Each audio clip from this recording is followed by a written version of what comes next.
All right, so let's jump in. We're now doing. You're coming in the third week of a series. We talk about Tzedaka. I said that this week you get your Schedule A's out. We'll figure out how to write off whatever you can. The best write-offs we can get you for your Ma'aser Cheshbonos. But just to review some of the Yesaitis, because I believe it's important. The perspective in terms of the Yesaitis and Lumdus help to build the halacha and help to understand some of the concept here. And there's 2 points that I want to emphasize before we jump into some of the practical halachos. Number one is what I've been talking about, really building up for 2 weeks now, is that you have it's kind of like it's a colliding of two sugyas really, what we call meiser, of two inyanim, we call it in the Torah. You've got tzedaka.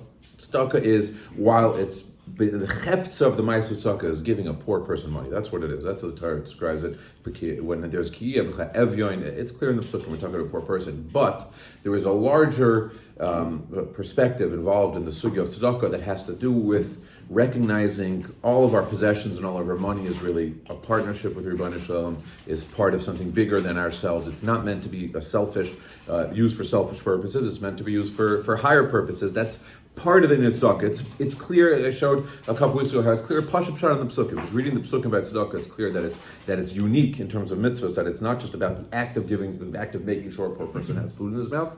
It's about the lave of the naisein. It's about the relationship with Rebbeinu Shalom. All these inyanim are part of a larger package that comes from this act of giving tzedakah to nani. What's the term that's used again? I don't remember. I saw it in the Gemara a while ago.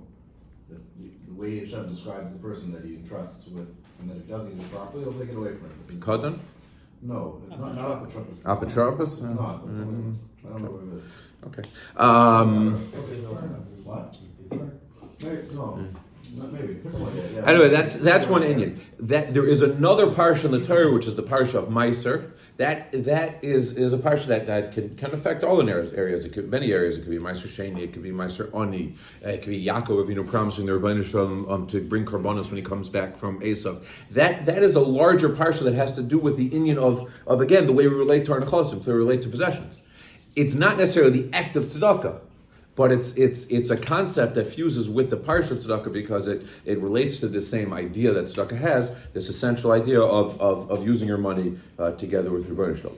Therefore, when it comes to give us an idea of how much money a person should be using for tzedakah or purposes like it, we go to the parsha of Meiser to get those concepts, and we pull out the Ikar Shiur, what we call the Midah Beinunus. At least a person should be striving to give Meiser a tenth, and there are Ramazim in the parsha to even be giving more than that, a fifth, Aser to Aser, double Lashon, V'chol Asher Titei le'Aser Asrenu Lach B'Yaakov Avinu. There are Lashonis and Amaram is to trying to give more up to a fifth, and by certain cases, by people who mamish have no chashash of having to ever come on to being mitzarech l'biyos, maybe even more than a fifth, because to hate as much as Daniyam need, and as long as you can still be responsible with it, go ahead. It can even be more than a fifth, but that's for people who are dealing with the tremendous bank accounts that they don't need to, that they're really you'd have to try really hard to lose all their money. But for most people, we're dealing with, like I said, a shiur Midah Beinunus Meiser. A higher shiur is perhaps a chaimish, but the idea being again that there's this duality here. There's the ikar ma'aser of the mitzvah tzedakah together with this concept that we pull out from ma'aser, and that makes nafkaminas in halacha. It was a controversial idea last week. People were a little raised on by it. That I was saying that a lot of things that you can be yotze ma'aser with, you're not doing tzedakah with. And it's another pasha to me when you learn the nyanim. I mean, there's a shita we'll get to today that you can be yotze ma'aser by doing a hiddur mitzvah, or by a better esrog. Basic esrog, you could be yotze mitzvah. Many of us spend a lot more money than we have to on this regular. There are shitas out there. I'm not saying you should rely on them necessarily, but there are legitimate shitas out there. You can use meiser money for a hiddur mitzvah for that better esrog, right? You spend $200 on an esrog, certainly at least 160 of that then can be considered meiser. Is anyone going to tell you mekayim mitzvah tzedakah by hiddur mitzvah by buying a bigger esrog? There's no tzad you're mekayim.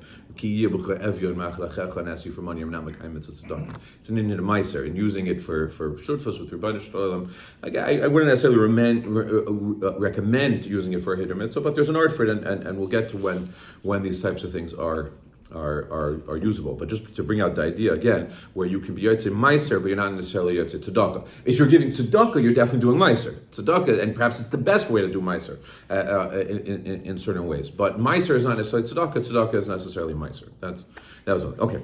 Okay, so just a quick question on this. Dan Lamaisa, we just spoke to the rabbi during the week in regards to you have these people collecting. Yeah. Members. All right. Okay. How do you know? I mean, the Gemara speaks about Ramayim and stuff like that. Right. Can we get into that at all or no? It's not really. There's not really a good practical answer for it. You can assume, the assumption is if you're giving someone who is an ani, you can assume you're giving tzedakah. I'm saying someone who looks like an ani, someone who is presenting as an ani, you can assume. You may also be able to say, I don't have to give him because maybe he's not an ani. Certainly many people are not collecting for themselves. But it's the assumption is unless you have good reason to think this guy is not an ani, then maybe you shouldn't be giving him. But for people who we see going around collecting in shul, you can assume they're an ani and you're yotze the mitzvah. What happens when you get up and you gave all your money to something that was a scam? I'm not. That's above my pay grade. To deal with you don't that. have to play this But yeah, okay. But it'll be nicer. What? That might be nice. I mean, The object of my yeah. say that I gave it away. It's not But it has to be given away to a certain purpose. I don't know if you give it away to a guy who's super wealthy and is just tricking you. I'm not sure if that. Let's say it turns out you got scammed at the end of the year. You gave it away to a guy and you find out this guy is uber wealthy and you can't get your money back. I don't know if you might want to speak to a local Orthodox rabbi about that one. It's a good shiloh. Definitely not. I definitely think it's tzedakah. I don't know if in Meiser. because the whole purpose is that you. No, I understand what you're saying, but Meiser, it's meant to be used for purposes of that are productive in terms of Am Hashem and go towards have a certain productive element to it. Is it worse than a hiddur mitzvah? I don't know. Blame it this way. The Gemara talks Do about anything giving for tzedakah to guy. How about it? How come that's What it says for Meiser, you could be out to this this. week? The talking about giving. What? You're not. You're sure not yotze mitzvah What is tzedakah. that when you give money to a guy? It says you're yotze mitzvah Meiser. No. In general, think there's a mitzvah to give to a guy. There's a mitzvah. There's a als Eva. There might be an Isser, but als Eva we give to him. Right, als Tikkun Olam we allow you to do it, but that's not it's like a heter almost in the term. I don't think so. Giving to Nia Goyim is a Meiser. It's having pity on abuse. It's like they. Yeah, the Lamaisa. That's what I'm saying. The Lamaisa is supposed to go for certain purposes. No, what do you think is the same thing? There are ideas, and then there's rules. The rules have certain everything has rules to it. I don't think. There's an idea Rabbi Kushner said that you should give like a coin to someone on the train so clings to their can to hear it to see your Jewish Kiddush Hashem. Yeah, no, that's 100%. It's not to Kiddush Hashem, but is that? I'm not sure if that's enough to qualify for Meiser. Right. I have to look into that. It's a good thing. 100% is a good thing. Yeah, Wait. If you're considering Kiddush Hashem, so you're doing a mitzvah, you give that toward the mitzvah. It's Meiser. I hear the svara, but like I said, there are always rules to these stuff, and I don't think, and I have to look into it to confirm about that. Tzedakah not. Tzedakah for sure. They're trying to say Meiser, that the whole way I'm being mocked, they're Meiser, that's They different. just compare it to Right. a Jew that didn't really need to give him to a guy. Which one would you get? Okay. Another just perspective thing here that's important as we get into the practical things here is Meiser is a little bit unique. That you're kind of pulled in both directions, you're pulled going both ways. I'll explain to you what I mean by that. A lot of times in halacha, let's say if you're a rav who's passing, there's a certain Masera maybe you have an individual, or there's a general Masera in Klal Yisrael, like how to go in certain areas. Like should we be more machmir in this area? Should we try to be more makel in this area? Taras Mishpacha is a classic example. The general Masera is to try to be more, okay, whatever. You get the idea.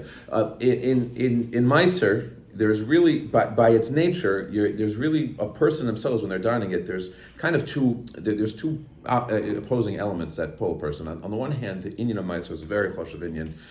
There's tremendous bracha that can come from it. Ashirus and good stuff. It's good investment, Meiser, and it's a beautiful mitzvah that's kedai to be medactic and to try to be machmir and to get it to the best degree. And you see that in Paiskim the way they address it in certain situations. On the other hand, there's a concept of Meiser of chayecha koidmin. There's a kind, and it's passing the halacha l'maisa in the Ramah in Siman Reish Nun Aleph. He says that first, but you should just know. Sorry, in Reish Nun Aleph, it should be here. Parnosas atzmo kedemus l'chol adam. In hilchosot ve'eno chayav l'aseh tzedakah actually parnosaso. A person's own parnosa comes first. And there's a lot of discussion about how to be magdal exactly, but it doesn't mean parnosa doesn't mean otherwise you're going to starve. Don't have it. It means that when a person to live like a mensch, to live like Like we're saying, gather for what do you call it? Outside of school. It's a vanity. Okay, Sagas Gvul. I'm not sure. Meaning, A has a store, can be open up next to him as long as it doesn't impact him beyond, as long as it doesn't knock him below. Okay. Vanity, then I'm not getting exactly. But I think it's self-explanatory. So I don't really. in terms of whatever. Okay, the regular amount that I hear what you're saying. Okay, a person to live like a mensch that there is a concept of chayach koyim. So always in a lot of times when you're dealing with these shilas, you have these dueling elements that. Meaning where you can be pushed l'kula in a certain psak, because chayach l'kaidmin l'maisa you're maybe just past chayach l'kaidmin, you can afford it a little bit, but okay. But if you can do this, you can do that, and count it as meiser. We will push you l'kula in these certain things because you also have to live like a mensch. You're part of living like a mensch is making sure your wife feels taken care of and is not super anxious all day. Your kids are able to have what they have. There's a lot that goes into that. Me'idach gisa when you can. Right, so a lot of times, meaning that, so just what comes out, just what I'm trying to set up is that there are certain things that are shilas where there's not necessarily we're makel about the shilah or we're machmir about the shilah. It's a lot of it is situational. It depends where you're holding. If you're someone who's taka holding by being and you have the bracha of the Rebbeinu Shalom that you can give meiser. L'chadchila, go for it. Do it. If you're someone who where you're holding in life, and certainly many young people are in this hagdar, and it's you're making buying, getting by, and trying to firmly establish yourself that maybe one day you can give more. There's more room to be makel. So it's just a certain perspective that it's not so much about let's be makel, let's be machmir. It has to do with the fact that there are conceptual things pulling you in both directions when it comes to meiser. Okay, so now what can a person? There's two. I want to split up into two different groups. There's what can count as meiser, meaning that's the best group. That's like prepaid taxes. You paid meiser already. It can count for meiser. It's the best. It's not even a deduction. And then there's a diagram of things that are deductions from trying to figure out how much meiser, when you're trying to make a cheshbon, how much meiser you have to give. There are things that are deductions. So first, let's figure out what are things that can count as meiser. Obviously, tzedaka l'aniyim counts as meiser, and that's always your great one. That's always going to be your first option. Now, the Ramah brings down a Maril. The Maril says as follows. Says, "Ve'ein lasos ma'ishalo devar mitzvah." You should not do from your meiser a devar mitzvah. Kegoin. This is going to get people nervous. It's certainly going to get me nervous. You go neiros lebeis knesses. You want to pay the lights. You want to turn the lights on in the shul. You should not use meiser for that. Oshar devar mitzvah. You should not do devar mitzvah. Rak yitnenu laniyim. You should give it laniyim. That's psak Ramah. Right, so if this was a Sakramah, if we leave it here, we'd be up the creek a little bit. This would be quite tough. Right, lights out in shul, man. Yeah, we did. Well, okay, right. So suddenly we'd all be Sephardi. So now on this, there's a point that the Shach and the Taz both bring a marshal. That the marshal discusses buying aliyahs in shul. Great one, right? That's an Esther. That's a good one. That the marshal says you can use meiser money for aliyahs to buy kibudim in shul, to turn the lights on the shul 100%. So they ask, it's a stira. Why the marshal and Maril must be arguing with each other? So here the Ramah is bringing the Maril, the Shach and the Taz is bringing this marshal. So what gives here? So the Beragarla wants to say it's a dachlik psharon. I'm sorry for arguing it, but it's kedai to know it. The Beragarla wants to say it's a chiluk. The chiluk is it a mitzvah? Are we talking about a mitzvah that a person has to do, or a mitzvah that a person does not have to do? What we call is it a darish b'chayva or not a darish b'chayva? Meaning, what he's saying is that the Maril, when he's talking about Neiros Beis Knesses, he's talking about where the shul has a policy that everyone in the community must contribute to the Neiros Beis Knesses. Then you cannot. Then that's called the darish b'chayva. You have to give it, and you cannot use a mitzvah that's a darish b'chayva that you have to give. Cannot be used. Meiser money cannot be used for that. Masha'enkein, the Shach and the Taz are talking about stam using it for mitzvahs where there's no chiyuv to do it. You're buying an aliyah in shul. You're doing it out of the kindness of your heart. That is not a darish b'chayva, and therefore you could use meiser from it. Okay, Based on that's this, we good. say that shul memberships. Ah, that's a good question by shul membership. So there would be a big discussion. I guess we could jump into it now. I was going to wait for it, but okay, let's jump into it. Why not? So shul membership, what do you do with it? So it may depend, right? If you live in what? Give whiskey instead. If give whiskey instead, that's always tequila. If no more tequila, you're out. Okay. So if you live in a place, if you live in Brooklyn where you can get away without paying shul membership, you can just jump from shul to shul. You know, you daven in Sasser, you daven in this. They don't charge. I mean, Huh? the minimum- Right, there's shuls that don't charge, right? If you live in North Miami Beach, that probably now it's getting a little more Heimish, but in the old days, North Miami Beach, they probably made everyone was paying shul membership. Once Kailim come in, it usually goes out. But yeah, let's say BRS, Boca Raton Synagogue. If you're in Boca Raton Synagogue, you were playing, and if you're not, you're the shul office is contacting you and you're giving a reason why you can't afford to pay. You are anyone who's living in that community davening in the Boca Raton Synagogue is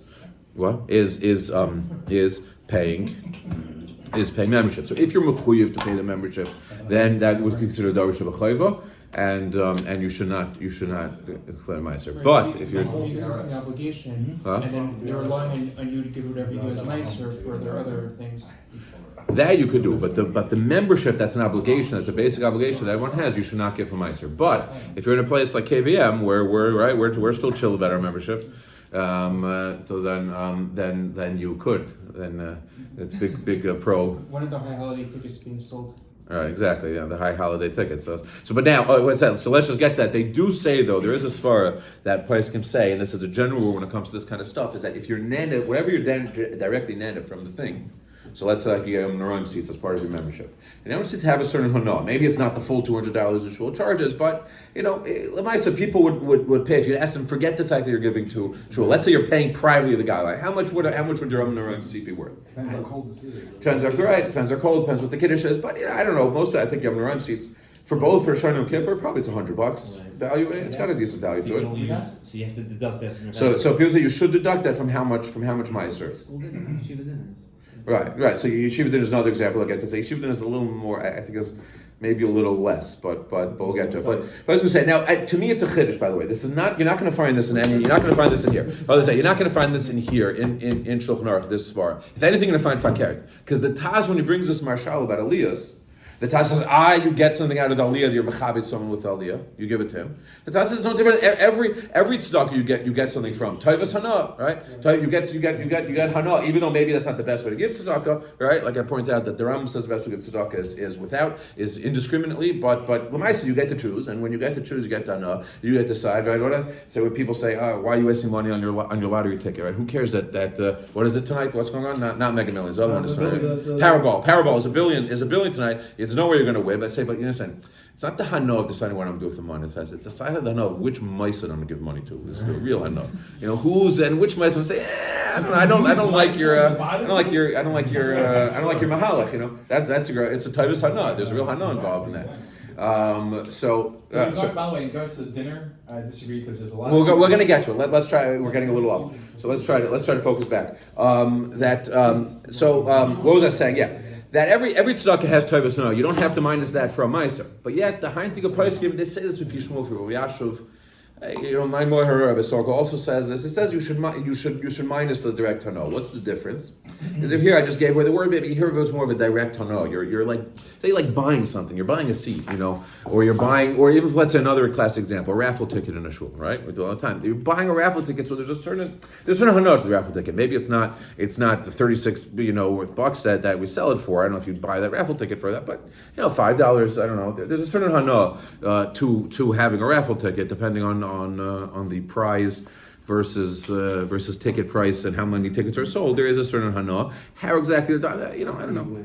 Right? No. So let's say you win. Not they say you don't have to take that off. You can still keep the tickets. So back to that question, donating the prize is also, can you use mice money for the 100%. Yeah, donate the prize. Yeah. So here though, but so since you're getting a direct hana, you're buying something. They said that you should minus whatever the hana they're buying. So in a shul membership also, there's a certain thing like you have to don it. It's a little complicated. Well, in the shul membership, so you get kiddush also, but that's not, you didn't buy kiddush. It's not a direct thing. Agav, you get to be part of shul, so you also go down to kiddush. I think they look at like shul seats. So Abneroim is like you bought a seat, you get a chus for a seat directly with it. You're saying you can't take hana out of it? I'm saying the direct hana that we look at as this is what you bought with your thing. You bought this with money. You should exclude that. So if you pay $360 for membership and $100 of that is your own seat, and you want to, you're using it. You're going to use your own seat, and you would pay $100. You should only use $260. You just said that you buy a asset for $200. You don't think the guy is getting a really good sense of hana paying that extra $100? So I'm trying. So I was just. He's getting so much more hana out of it. He's saying, "Look at my ass." Right. Look at my ass. No, that's a mitzvah. Mitzvah might be. For mitzvah's a lot of Henderson do. The hana of the mitzvah. hana. I understand. You also get hana when you give tzedakah too. They say, but that's not a direct When the hana. guy comes out, I got a beautiful ass. That's not a direct. You don't like this fight. I'm not saying this, but the bottom line is that there's. It's clear in the way the price went up. There's a difference between agad, you get a hana, you get to give the thing, to when you buy something and you get something. You get something back with it. I'm not saying. I said it was just pointing out there are shitas who say about hiddur mitzvah you can use it. Most don't. I would not recommend doing the meiser hiddur mitzvah thing. But okay. So that we're saying as far as shul members. Because we didn't even get to the Chassam Sofer yet. So I want to get back for 1 second. But just it was brought up by yeshiva dinners also. A very similar story said by yeshiva dinners. There are also some people want to say you have to minus the piece of chicken. That's why yesh lard in there. You're not only by yeshiva dinner. You're not buying the dinner. So it depends. Yeah, it also depends. Nowadays, yeshiva dinners. There's some guys who won't have dinner otherwise. So you're sitting with them and you're giving them a chizuk and even doing them. Why can't you enjoy it? What? So which one? Which way are you trying to say? There are some guys who think they be did. They're having supper that night. That's their supper. So you think you should minus it? Why not? Because I think it's more. I think it's like the kiddush. I think it's more agav. I'm not sure that's like looked at as directly. You're not getting a zuchus for a dinner really. Even though they say entrance fees, it's not buying a zuchus for the dinner. You're giving them some money. Agav, they throw a dinner with it as a way of with the raise of money. You usually have on the receipt like minus $54 whatever the plate costed. Yeah. There's at least 1 or 2 people there that can't afford a dinner that are coming to the dinner. And so you're sitting with them. And I'm not saying. You're always. I'm not. Price can say both ways. I'm just throwing out there. None of these things are very clear. Personally, I personally don't agree with you. I think you have to. I think you don't have to minus the issue then. It depends. Again, there are some places now, right? There are these events, these yeshiva events that are over the top, geschmack and whatever, and you're drinking fancy stuff and whatever. Then you should be minusing that. No, you got from it. I don't know if it's some of these guys. You write checks for $10,000 out of $10,000 worth of no, but Even though you go on a golf tournament to Puerto Rico, wherever they go, 5 days, and you write a check to the tzedakah for Ma'aseh, you should be minusing what you would spend on that vacation. I don't think it's the right thing to be doing to say, that's all. We're not trying to trick tzedakah here. We can trick the IRS in legal ways. Well, not in legal ways. That is on video. In legal, above-board ways. I know a trick should not be the right way to use it. I'm saying you can find ways around the IRS that are legit. We're not trying to find ways around tzedakah. So when you're finding a way around it. All right, we're not trying to avoid. Anyway, okay.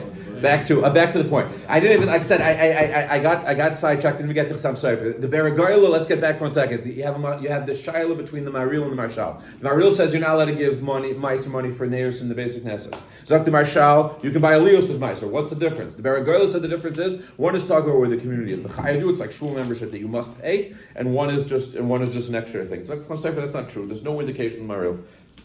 But Neiros Knesset means a guy donated money. That's not true. Even if you don't have to do it, you can't use it for meiser. Oh man, Chassam Sofer just put us back up the creek with that battle. He just said even if you do not have to give, even if you do not are not mechuyev to give this thing, not mechuyev to give this membership, you cannot use it for meiser. So what's the teretz now? How do we use meiser for all this stuff?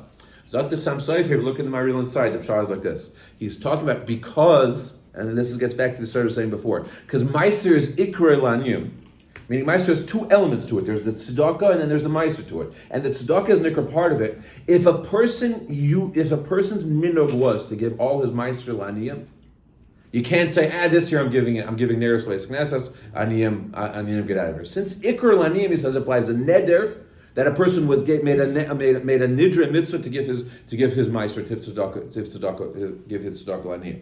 Therefore, it is recommended, show us that whatever you should always say before you're giving meiser, however much you're giving laniyim, it's b'li neder that in the future I'm not necessarily giving laniyim. It's a way to stipulate maybe every year. I don't know. You could stipulate maybe l'olam vod and just make sure to remember it as much as possible. But the point is that when a person is giving meiser, whatever you give la'aniyim, whatever you give to tzedakah, you should make sure that's not a neder. Because if 1 year you give almost your full meiser la'aniyim, you then can't go back and start giving and start giving half of it. So at least without a hataras neder, you'd have to go and be matur neder. If you have a good reason, you can be matur neder on it, but you would need a hataras neder. That is the chasam sofer pshat.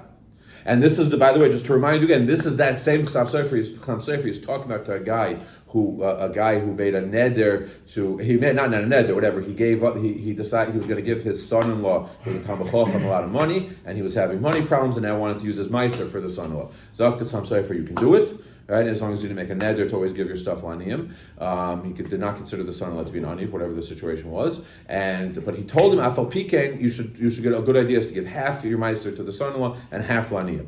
So this concept again that to always give some money l'aniyim. It's not to giving all your meiser to shul unless you have to, unless that's the only way for you to get by is to be giving all your meiser to a shul is not necessarily the recommended way to do it. Family itself, family Depends if they're aniyim or not. They have to be aniyim. The way it works is first you pick family, then If they're aniyim, they have to be out. aniyim. But they have to be aniyim. If they're not aniyim. You're saying the son was on He didn't consider him in that case to be nani. I don't know what the case was, but he obviously did not consider him to be nani. Otherwise, it wouldn't have been a child. The whole thing. Okay. Okay. Another major shiloh. What about tuition? All right. This is a big one. Minusing tuition from Meiser. Tuition for kids. Boys or girls? Good question. Oh boy. That's what you know. Yeah. So Ramosha dons it. Ramosha says, he says the chayra should be midin Torah. It should be that for sons it's a davar shebachayva. For sons you have to malamed your son Torah. So for sons it will be a davar shebachayva. You should not be able to use meiser. You're giving to the meiser to whatever yeshiva you're giving to. You should not be able to use for meiser because it's a davar shebachayva. But for girls it's not a davar shebachayva. And memela girls tuition you should be able to meiser. It's like a little. Charge more for girls. So that's where Moshe starts up. But Dr. Moshe says no. He says it's not true. He says what? He says like this: since there is a chayk hamedina, since the law in America is you must send your kid to school. So the law in America is you must send your kids to school, and it's not an option for Jewish people. Don't tell me we can send them to public school. He says no, that's keneged Torah. He says that is keneged. We'll see about homeschool. Homeschool is obviously going to cost you a lot of money as it is. But let's just talk about in terms of school. He's saying that to say we're going to send to public school is not an option. That would be keneged das Torah to send the kid to public school. And Mela now to get the Chayk Medina together with the das Torah is that you have to send them to yeshiva. And you have to pay for the yeshiva, even for a girl. What's the amount? I mean, because of move, there are places that don't. So that's what. So Ramosha just said. Ramosha he says it's a davar shebachayva, for girls, and you should not use tuition. That's the end of the true information. But as you're pointing out, Shui's pointing out, there is a lot of wiggle room here. Number one, first of all, by a boy, Pais can point out. First of all, as far as the Chayk Medina is, it's only after age 6. Till age 6, let's say, they're not really learning. You're not chuyev as an av, whatever they're learning in Torah. They're hearing a little. You can turn on Naki radio at home. They learn the same thing basically. 6 years old is the New York State law. 6 is 6. That is when you have to start sending. So anything cipher boys, cipher girls until 6 years old, I would think you can include for mice. Now you have to know with the ganenet. Meaning you have to know if she's a gan, a mora, you have to know if that's is that enough to be considered ma'aser what you're giving her. Meaning whenever you're giving a ma'aser of Torah, so you're supporting ma'aser of Torah, ma'aser of Torah of education. They're important ma'aser in our community for the education of our children. I don't know if the 3-year-old mora is necessarily you consider her a ma'aser of Torah that it's an important thing that it's automatically considered ma'aser. Many of them are aniyim. What does an oni mean? An oni just means that if without the money you're paying them, without this income, they'd not be able to get through, they would not be able to pay their yearly expenses. That's enough to be considered an oni as far as ma'aser is concerned. You individually or you as the whole class? I think the group. I don't think it has to be done you individual. There's salary that they're getting from this, and you're part of that.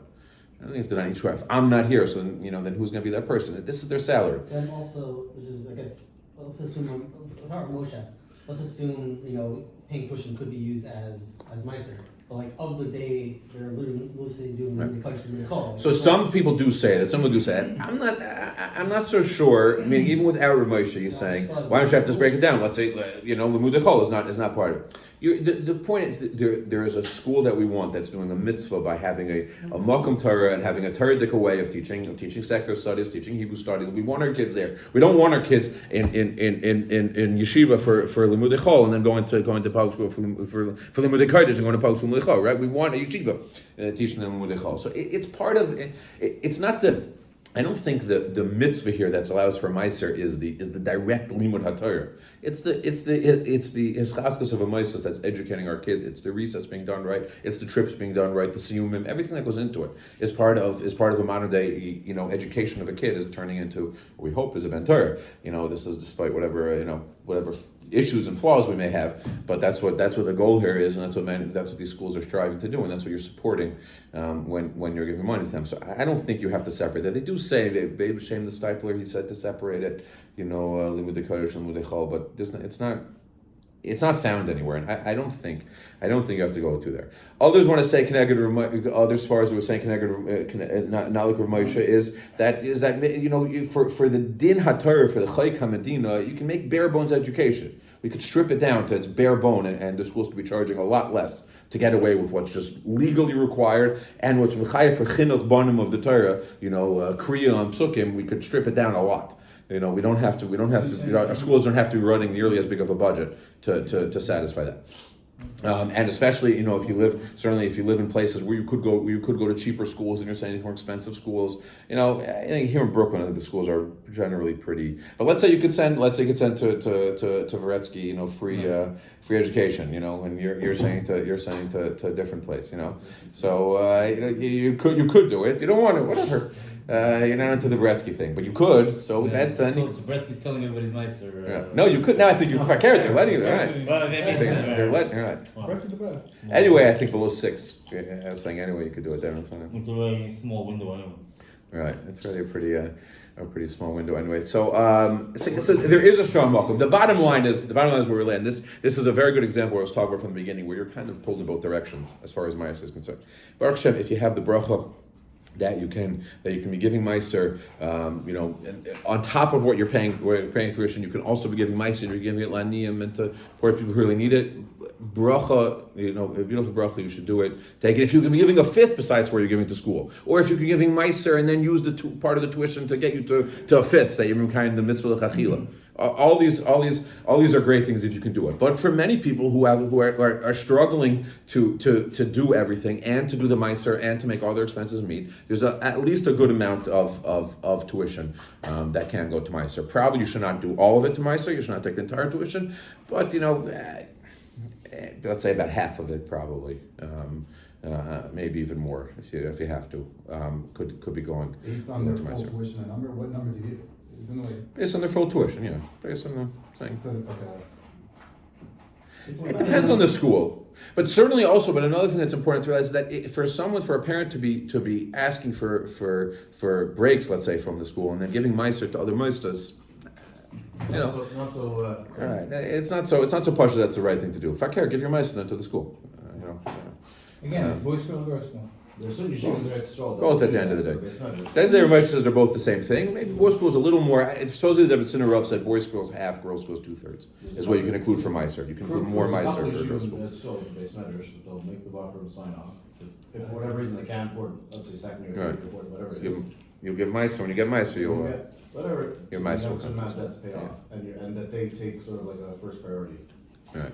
Interesting idea. Nobody's enforcing it. The Rav said before that for English, you can't use a meiser for that. I didn't say. I said some people say that's far. I don't agree with it. I don't agree with him because first of all, there are people that went to schools that I know personally. They didn't learn English, and now they're suffering because Yeah. they have no. That's true. I think that's a good point too. I I think that's a good point too. You're It's not part, supposed to make a living because he knows how to read a sign. it's part of proper education of children. That was the point I was making there. Basically. Yeah. Okay. It's pretty bad. What about bad loans? This is a big shaila. You lend money and the person's not paying you back. So can you say, okay, obviously the person's an ani. I'm assuming the person's an ani now. They don't pay you back, not because the person's dumb. You're not expecting to get it back ever. Okay, so what can you say? Okay, I'll Michael the loan. It'll be my meiser. It'll be my meiser. It'll be my meiser for Well, whatever if he's a counts towards suffering meiser. person or if he's just stealing from you, that's Mr. different. Nisino, isn't part of the Nisino and Tzedaka? What? Good luck. There's a mice in the sand. Yeah, so that's part of the question. So this is the thing. So the Shach says if when you gave the money, this is a good idea. Whenever you're giving money and you're chayshish, this is a shtickle chesed, this is a gemach case. You should have in mind when you give the money that if he cannot pay back, it was meiser. It was meiser money that I gave him. It was matana, and it was meiser money I gave him. And if you do that, if you have the mind to give it, it's a good eitzah toiva. 2 eitzah toivas. Also, when you give meiser laniya, make sure you say bli neder. And when you lend people money, assuming if you're just business lending every day, I don't know if that's really you're cash advance. You're like, okay, every bad cash advance, meister. And you're like, again, when you're skirting around what's going on here. If it's just doing business, then I don't think it's right. If you're lending a friend money, a friend comes to you and needs money. Obviously, he's an itzara. It's not easy for a friend to come and ask you for money. So you give him the money, but have in mind that if he can't pay you back, count towards your meister whenever he can't pay you back. Is that the basis for a donation to like a loan gemach being meister? Well, if you never intend in the gemach giving it to you back, then you're stam. Right, so you're donating to their pool to then Right. lend out. Well, so if you're donating the pool and you're like in a year you have to pay me back, I don't think you should have that No, meister. just like donations that you give to like a shul or to a school. Then you donated it to the gemach and they're going to use it. That's when the Avas Chesed says, the Chavetz Chaim says, a third of a person's meister should go towards lending gemach. Lending gemach is one of the best ways to do the mitzvah tzedakah. We discussed in the beginning. The best way is to teach a person to fish, not to give them the fish, right? To give people a sense of chashivas that they're not schnorring. So he says a third. I don't know if it's so practicalized, but if you can, a third of it should go towards lending gemach. When you let someone that did bad investments who's reckless and technically owes millions of dollars, so you forgiving that? Is that an ani? You didn't invest in it, you didn't lend the money. You lied, whatever. Yeah, but he's one of these guys who Why you be referred? I had a guy like that on give money. I didn't feel comfortable using it as And he was meister. doing illegal things. I don't want my meister going to this guy. Okay. So why would you give him in the first place? Yeah, but You're you're for money? You're out the money. So you say Why no. would Huh? You're out the money. I mean, like. I understand. Yeah, no, I'm not. I don't know. I don't know that you can't. I don't know that you can. I know that's right there. I just didn't feel comfortable. You're out the money for investors. You're out the money, and he has no money. The guy cheated, let's say. Even he's cheated, but technically. You did a mitzvah with him. him. What he's doing, so technically by not reporting him, you're. Yeah. Okay, it's a different story. If it's a mitzvah of affair. I would think if the guy really doesn't have the money, if he's bankrupt and really doesn't have the money, you now by being Michael, you're giving him a ton of money and you can count it as meiser. Okay. Mitzvah Chitzuk says in Eitzah, if you ever gave money and you didn't have that in mind, it should count as meiser, and then you realize, shoot, he's not paying me back. So he says, what you can do is you can give the money to pay you back and tell him it's almanas, the money is almanas, that he pays you back. And that you giving him that money is meiser money. Say, I'm giving you meiser money right now. This is meiser, but it's on condition you need to pay me back the loan that you owed. He says that can count as meiser, and you can have your cake and eat it too. But that's in the case you didn't have it in mind. Make hard. Okay, a few quick notes on deductions here. So there is a shita that Rabbi Yosef brings. He makes a diak in a truth from the Afkas Reichel. Says that it's mashma over there that any expenses a person has and that meister only starts after expenses, right? You have expenses, food expenses, car expenses, kids, to everything, taxes for sure, expenses. The Ramah about what? No, the Ramah is saying just that meaning. Let's say a person. This is a good thing to clarify. Let's say a family. I don't know with 2 kids. I guess if that's, I think it would be, but I'm not sure exact words. Let's say you're making $120,000. That's how much you need to live. So the Ramah is saying you do not have to give meiser. That's true. Now, let's say you're making 130 and you need 120 to live. So according to the Ramah, now that last 10 or 132, whatever, should go to meiser. But according to this shita, you take off only a tenth of 12 of whatever more you have, the 10, whatever more you have. That would be, that makes the bird of meiser. Right. Okay, yeah, I figured that's what you meant. I just wanted to clarify. An expense would be whatever is considered. It's hard to done it exactly. I think you have to know it yourself when it is and when it isn't. But it's whatever is to know. I don't think you have to be medactic. Again, you don't have to be. Oh, otherwise I would starve. You don't have to be eating. It's living like a normal person. If you're buying steak, Americans consider hot dogs to be a luxury. Hot dogs, you said? What are you doing? Hot dogs is fancy eating. What are you talking about? Canadian. Bacon. You know, it's like You know what American. salvation says about I know you saw it. That's I know right. you saw it. It's just hot dog made out of fish. What? Salvation, That's right. hot dogs are just hot dog made out of fish. Okay. What's called? So yeah, it's you have to know what's considered normal, and I think you know like when it's not. And obviously our standards have gotten higher as years have gone on. But you know, there's a normal living, right? You know, and there's normal living includes again what your wife needs and includes what you know to feel like a mensch socially. I mean, it means it includes what your kids need to feel like a mensch So socially. there's no real cap, there's no reason to control your life. Well, now wait a second. Hold on. I got that. So that's the sheet that brought down with Rabbi Yosef. Rabbi Yosef argues. He says it's not true. He says we learn Meiser Ksafim from Meiser Ani, Meiser Sheni. It's before Meiser Sheni. You cannot take personal expenses off. That the Meiser comes including whatever you use for personal expenses. So he says he can't accept the shita, and the Ikar Psak La'alacha most Peskim is not like the shita Afkas Rechel, but it's out there. So it's important to know that it's out there in certain, like I was talking about before, there's certain situations where, okay, maybe you're not begeder like the Ramaz, you know, you can't live without this, but you know, it's tough. I'll give you a very classic example that comes up all the time. You know, there's a shayla by putting away money for a house. Can we putting away money in a house considered something? If you're just, the Ramah says you have to be able to live. What if being able to live is also putting away money for a house? Yeah, I can live. My expenses are $120,000 a year. I make $140,000 a year, but I need to put away $20,000 a year towards buying a house. Otherwise, I'm never gonna be able to live like a mensch. And different Rabbanim have different shitas on it. There's no major lumdas to it. It's just a matter of perspective. Like, is that, you know, like I said before, when you're asking what's considered an expense, you have to use your seichel, like you know what is, what isn't. So, you know, my Rav, I have to ask, does every person need to be buying a house and it's considered like a normal expense of life? It's You know? $1 million house and $5 million. So right, and there's also the different kind of houses. So, but what he has told me, he says he has a Masar on this from the David Sinarov about this type of stuff. That let's say you have this type of case, a guy, and he's trying to put away. He's trying to do what's right. He's living responsibly. He has a responsible budget. He's trying to put away money to buy a house, which is a normal expected thing. So for someone like that, what it is very reasonable to say is, okay, listen, you don't have to take all your money that's going to be saved and put away and put it towards Meiser. You know, if you're making the case I just gave, basically all your money is going towards Meiser, and you're not putting away any money. You're not putting any money at the end of the day to buy a house. You're not going to get anywhere in life, right, if you're doing that. So what you can do is be soymech on the shita of Avkas Rechel. Start your Meiser from 20. So you give $2,000 for Meiser. Okay, so for those years you give $2,000. Maybe even try to do a fifth. You know, the l'chachila and give $4,000 to Meiser. But at least then you could be a mensch and you could put away $16,000 a year for Meiser.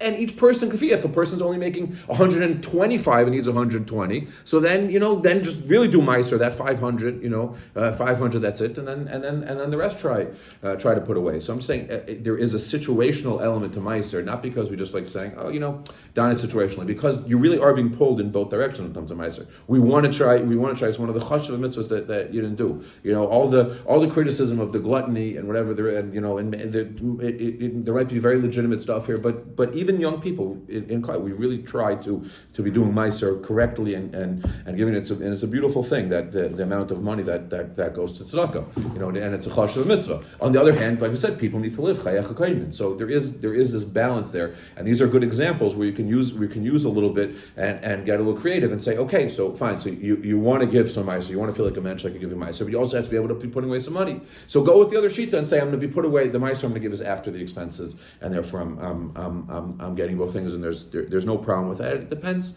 each situation.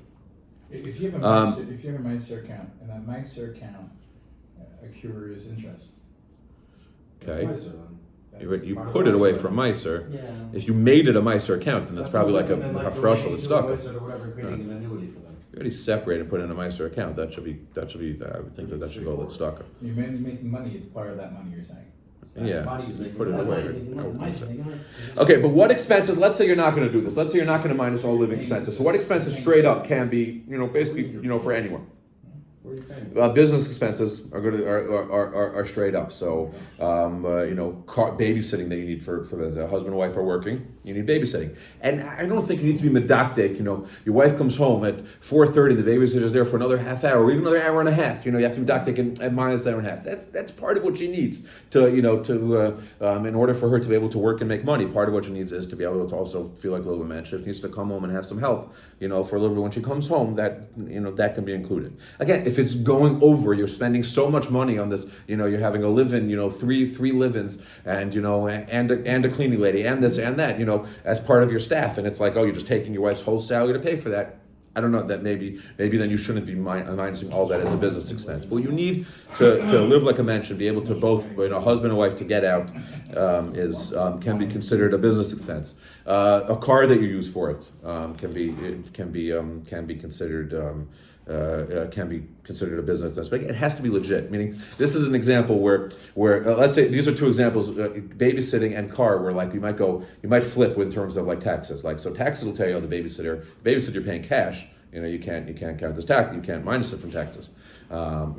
I'm not talking about the cash that you got and whatever. That's not fair. But if let's say you're taking salary that you got from your business and paying your cash, you can't deduct that from your business. But when it comes to the car, usually certainly the second car, you just write off the whole thing. Maybe the accountant wants you to be a little more responsible. Tell you, take off 5% for personal use on the car or something like that. But whatever, you know how it goes. I know I'm on camera and on the record here, but I think everyone knows how it goes with this stuff. When it comes to Meiser, it's the opposite. When it comes to the babysitter, you're paying her, you can minus it, no question. You don't have to, just because she's not reporting the money doesn't affect your ability to minus the Meiser. When it comes to the second car, so you really have to done how much is it a business expense, how much is it a personal expense, where is it, and make a cheshbon like that. Let's say you travel for business, food that you spend more on food probably when you're traveling than when you're at home. That's something you can minus, stuff like that. Taxes, Moshe says in Tshuva, depends on the type of tax. If it's a business